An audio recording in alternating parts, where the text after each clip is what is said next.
Hello, my name is Steve Lucas, aka Big Steve Music. I'm an electronic music composer and studio musician, and my original style of music is EDM jazz, which is a mixture of my electronic music production, jazz fusion, and incorporates also my bass guitar playing. In a separate video, I do a bass guitar play along with this song, Cosmic Trope. So essentially this video is a breakdown of the song Cosmic Trope from my latest release, Holographic Horizon. There's a link below here if you want to visit that on any of the music platforms. So basically I'm just going to do a rundown of this song, all the various tracks, how I mix it, how I put it together, how I produce it, play bass along with it, how I mix the live bass with my electronic instruments, and then how I finally master it. All right, so this song is in C minor. The BPM is 130. And I use Cubase, and kind of how I group everything. Once I've kind of got a track all together with all the various parts, I group them by color according to the instrumentation. So all the drums and percussion I kind of have highlighted in blue, and then bass elements green, effects and sweeps, stuff like that I put in purple, chordal elements in this yellowy color, and then leads are usually orange. Just makes it faster to look for that color when I go to change something or edit, that kind of a thing. So just looping the first 8 bars. Let's press L for loop.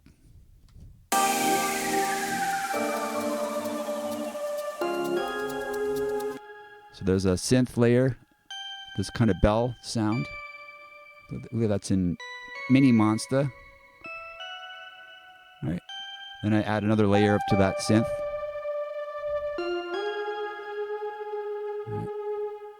It's a nice plugin called Vacuum Pro.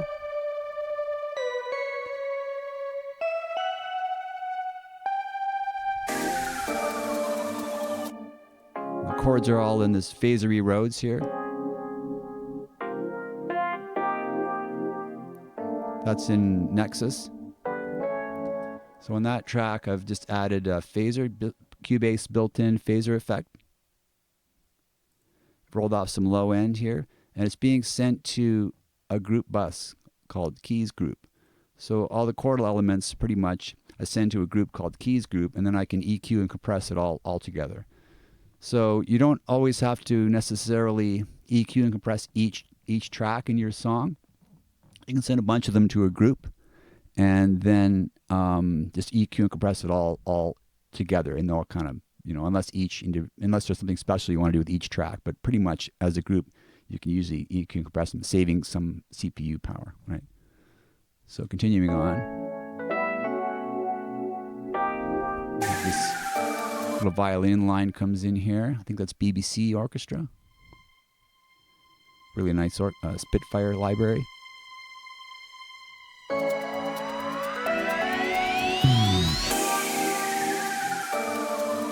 Some synth fills here. That's Nexus. And that one I have some automation, which is a bit of modulation there, if you can see here. Modulation CC1, so it's opening the filter up as this note progresses.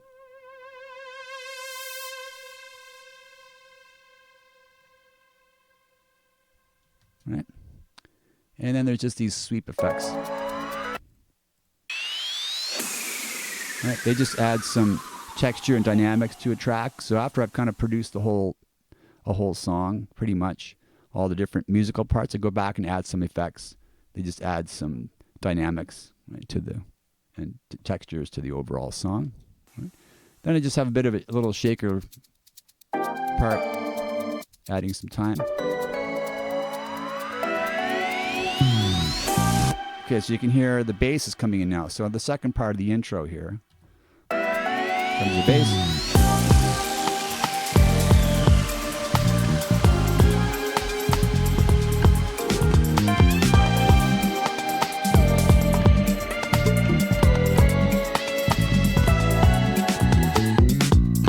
So just soloing the drums, percussion, and bass guitar. Have a look at that for a second. So the bass guitar here, if you listen kind of to it,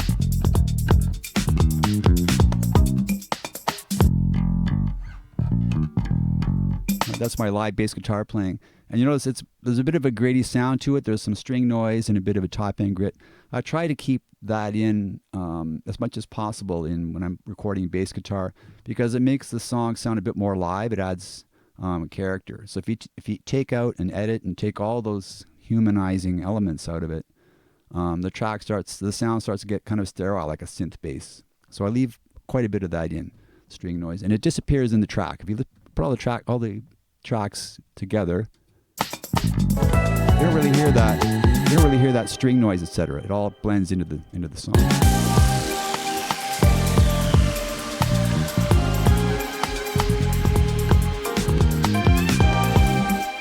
All right, and then the drums.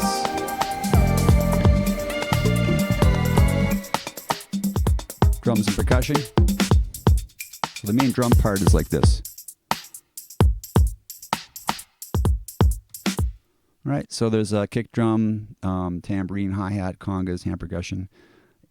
In the main drum part, if I can do that, I'll show you how I've broken that down. I use battery, like so. Right, there's a kick. Some rims. I've just programmed it all by hand in Cubase like this.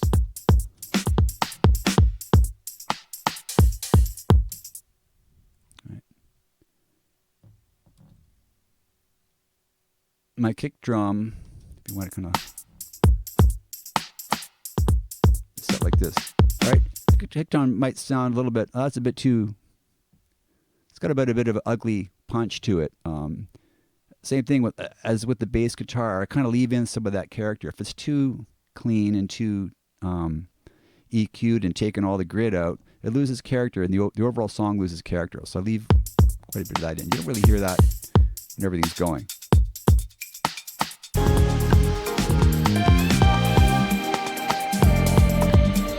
right. So a couple new elements come in this intro here.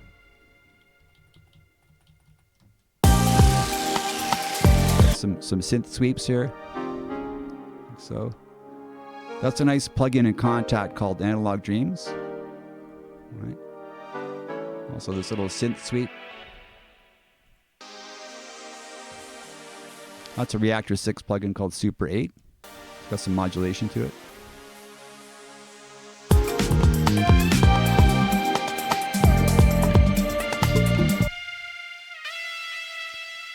Some of these little synth fills in the top end, they're not really part of the melody.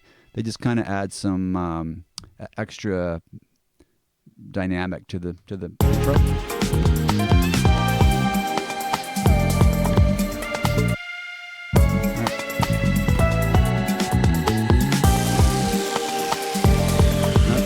Add some vibraphone.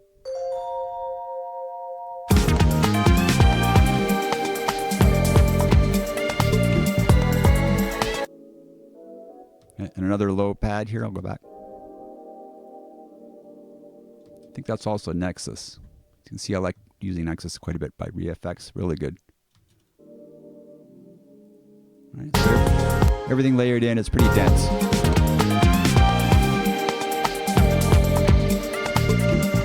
So I'll point out one thing about how I sometimes put these together, these kinds of songs. So once I've played, have a basic good drum groove, and I come up with a bass part, I'll just kind of play along. Let me just solo that again.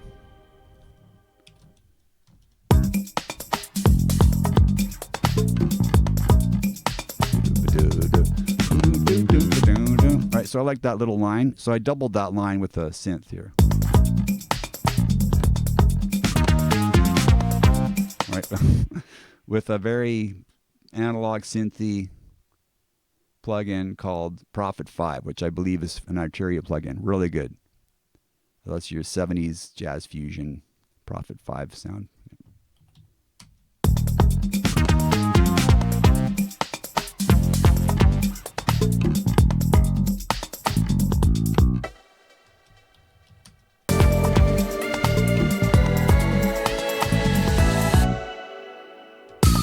All right, so I left that little break in there with the reverb.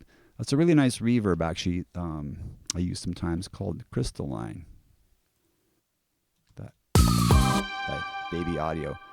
I've just rolled off some of the top end, some of the low end, just to take off the edge off the reverb. If you leave that high end, some of these reverbs, it ends up being too shimmery on these kind of analog kind of jazz fusion-y songs. All right, so take that out a little bit. So that's the intro with no bass or drums, then drums, bass, and percussion in the intro. Now we're into the A section, right, when the main part of the melody starts.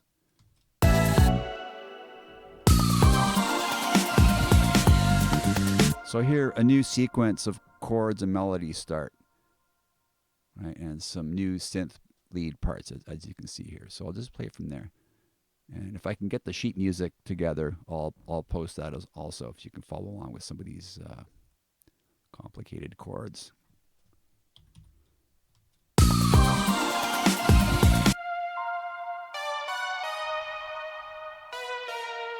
Right, so the leads I've grouped into together into a subgroup here called leads group.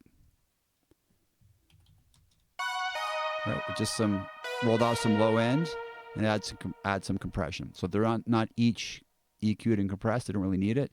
They're pretty similar in sound, so I just have them sent all to this one subgroup. Right.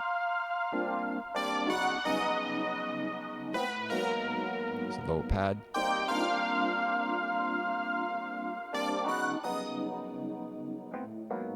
Right, the low pad's just doubling the Rhodes.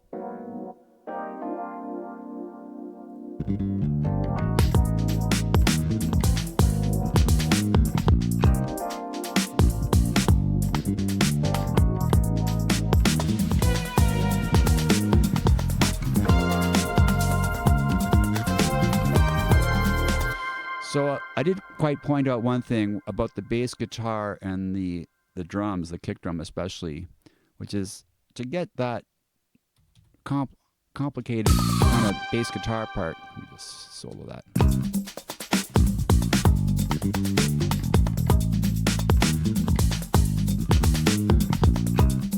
So try and get the kick drum working along with the bass guitar and they're not cluttering each other. I kind of have a couple of tricks here. Let's look at the bass guitar channel, right? So basically have Fab Filter rolling off. So Fab Filter Pro Q3, really good plugin. I recommend that. And I'm using Steven Slate plugins, Virtual Mix Rack, which are basically a lot of analog modeled compressors, EQs, etc. So that I'm using that. But then in the last part of the bass guitar chain here, I have this really cool plugin by Cubase called Frequency. I guess this is Frequency 2. And it has a feature where you can have 6 different EQs that are dynamically adjusted by sidechain from other sources, essentially, right? So I've just added a sidechain here. There's sidechains enabled there. And the kick drum is affecting just the low frequency range here in section 2 and not other ranges of the frequency. So in other words, the low part of the bass guitar is being compressed just for a fraction of a second whenever the kick drum hits, but not enough that you hear the whole bass guitar pumping, right? See this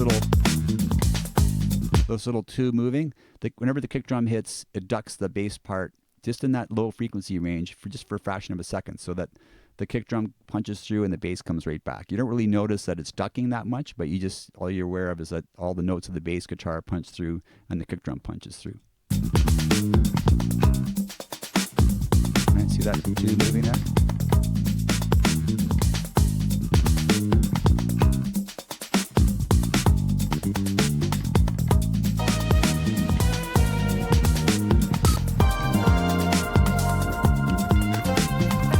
So then this section of the song, the main A section melody, moves through these various chord changes. Melody goes through.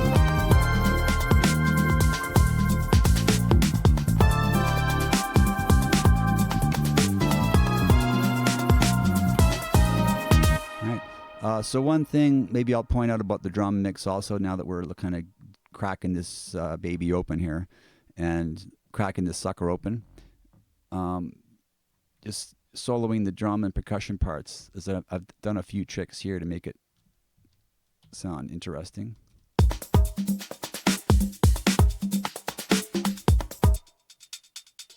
So hear this hi-hat part. That's just done like this.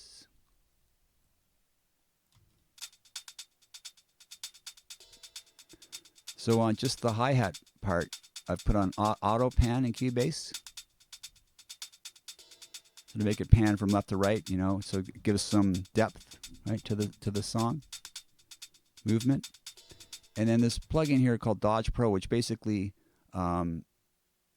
gives it some modulation. I just added that on, just gives some movement to the hi-hat part, right? It's not, this is not, you're not really trying to replicate a real drummer that's playing, and the hi-hat's always in the same part of the mix. You can add some movement, add some effects, right? You don't really notice that it's a big, huge, affected thing. It's just kind of subtle, right, in the overall sound.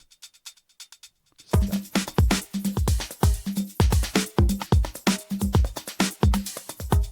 Let me go back to this loop here. All right, that's just the drum part. We'll add this extra hi-hat part. Shaker. Another shaker, another shaker, another shaker. So it's quite a few layers of percussion on there. And some congas. All right, congas I've just played in by hand into, or, you know, programmed in using battery. There's like a really good percussion kit there, conga kit, right? Just use that.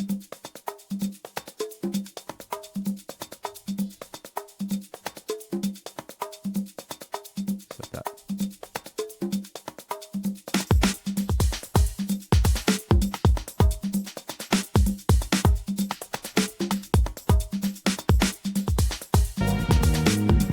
Right? So that's all those parts. Okay, so moving out through the rest of the A section. Now there again, I've taken my bass guitar riffs here.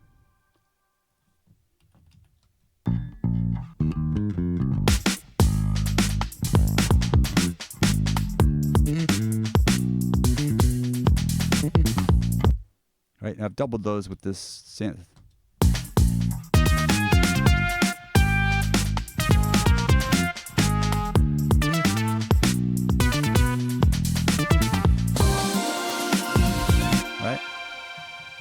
And then the A section repeats.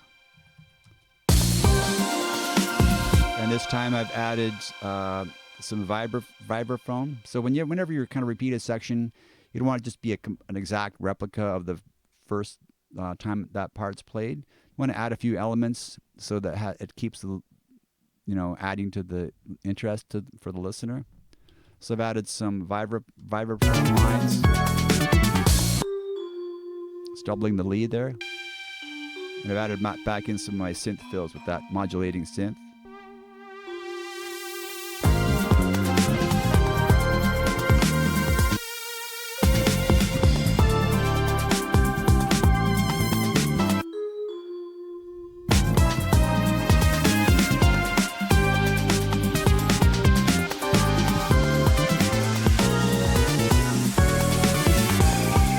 And then we're back at the intro again. So then the intro repeats. It's very similar to the other intro, but all the elements are playing. The synth fills, the pads, the top lead again. Pretty much.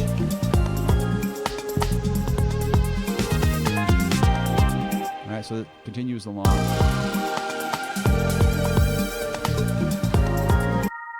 I've added a different little lead kind of fill in there, kind of a spacey sound.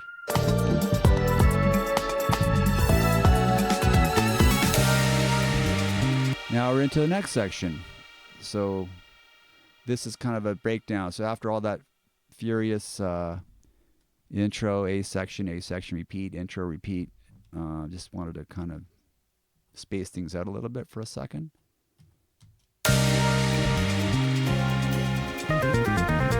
So it goes into these alternate chords here. So it's like C minor, D flat major 7th over C, essentially.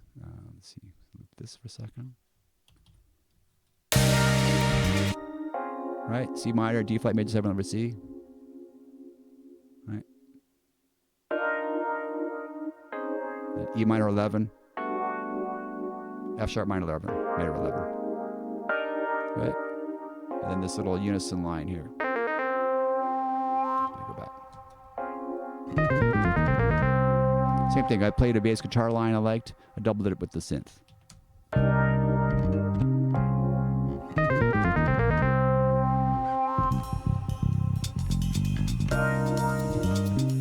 So I've had shaker, some ride cymbal I programmed, also in battery. Here's a ride.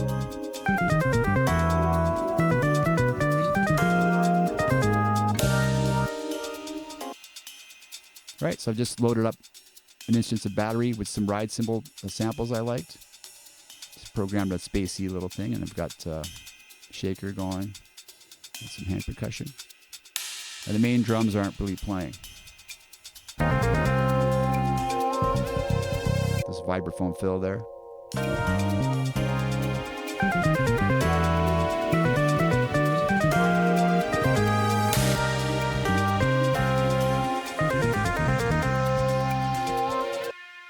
There's my synth fills again with the analog synth.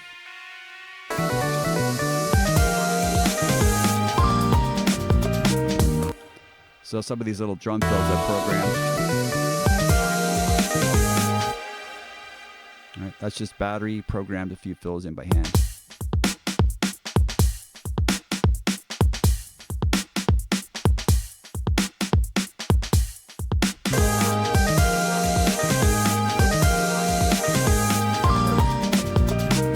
Okay, so that's that part of that little breakdown's finished, and now the next section of the song is a solo section. So for this, the chords stay on pretty much around C minor, but I've changed them a little bit differently just so that the solo section has its own vibe to it. And I had an incredible piano player, Todd Pentney, send me a piano solo. So I sent him an MP3 of it's a submix of this part of the song, along with the chart, and he sent me back a piano solo, and I just laid it in. He sent me the MIDI also, but I didn't do anything with the MIDI because the track he sent me was so pristine. It just sounded amazing. I think he used Keyscape. So I'll play a bit of that.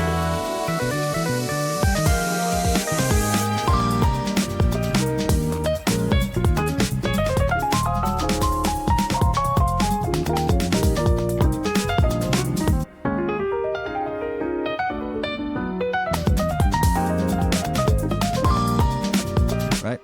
So to make the piano really sit perfectly in the mix, I just added a little bit of processing. So Slate plugins, I added a bit of just a bit of compression, EQ, just to make sure it punched through all the drums and bass and percussion, everything happening. All right, so that's pretty much it for that.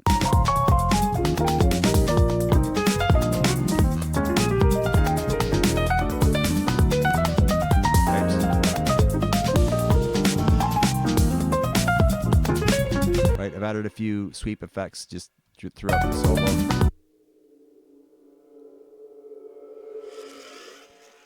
Just add some.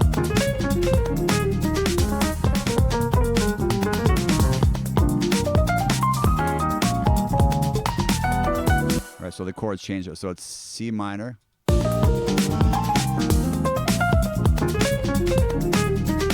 minor.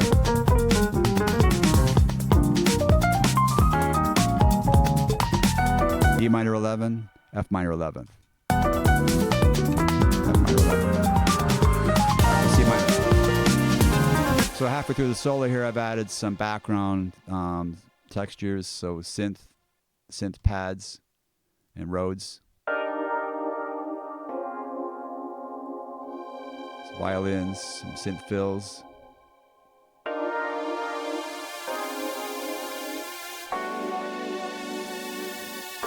Just to help build up the solo a little bit.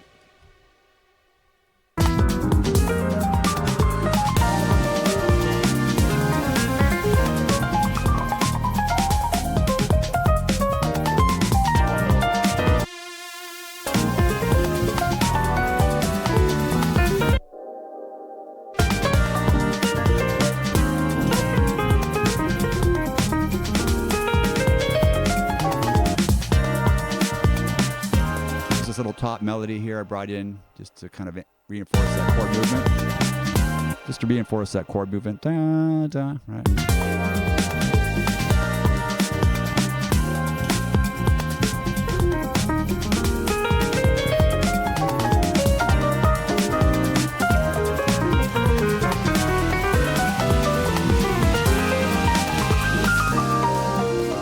Right, and then once the solo is kind of winding down, it goes back into I take it back to the A section, like the main intro, but I kind of drop the drums out.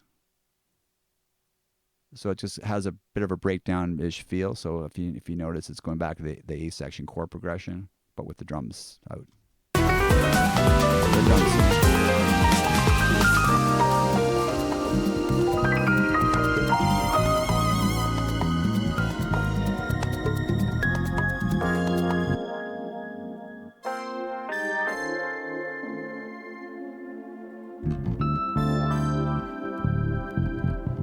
And then I bring the drums in after about 8 bars there.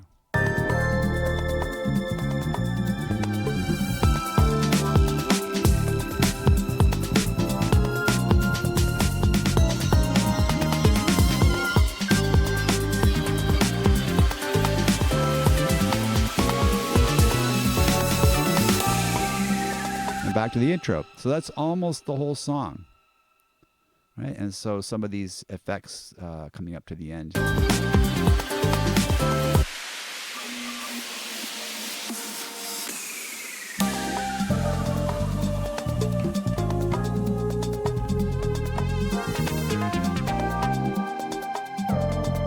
And the song kind of rides out from there.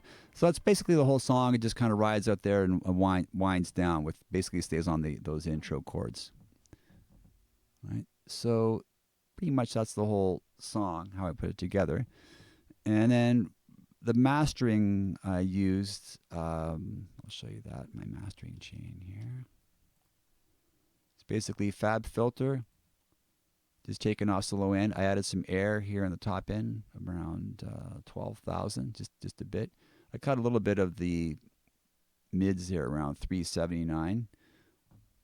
I just felt that needed that bit of just a slight cut there, the overall sound, and cut a really low cut at 12. I mean, that's just to make sure no really super low subs that aren't needed, end up in hitting the compressor, right, in Ozone. So then I used Ozone 11 for the main part of the mastering. So I have dynamic EQ.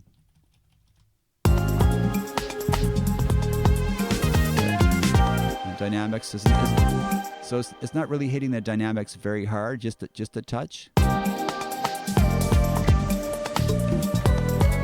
bit of stabilizer. Stabilizer is basically it looks at your whole frequency spectrum, and if something is really out of whack, it kind of just adjusts it a bit. So I have about that at about 22. Just doing a little bit of subtle adjustment of the EQ as the song is playing. And then maximizer just brings the level up to the level I want to release it at, right? The level that the final level should be.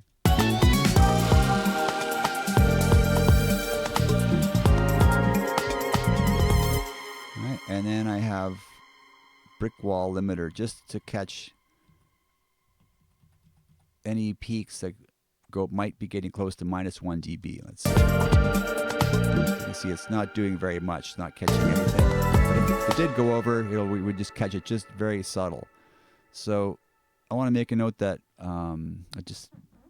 Ozone has a built-in kind of AI generating mastering setting, but I find it goes way too far. It just kind of exaggerates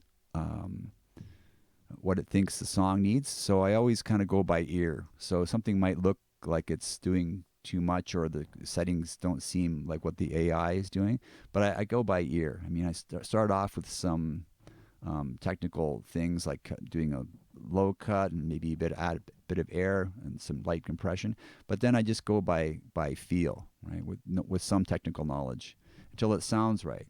So it's more important for things to sound right than it looks right on the screen sometimes, right? So you don't always trust your ears and not your eyes so much.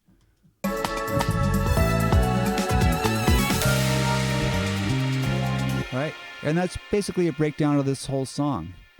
If you want to listen to the whole song from beginning to end, the link is below to on the various channels. But I'll just play it here from the beginning, so it's all in one place. But you can please visit the album and you can listen to the whole all 5 songs. They're all similar to this, and enjoy. And thanks for joining me.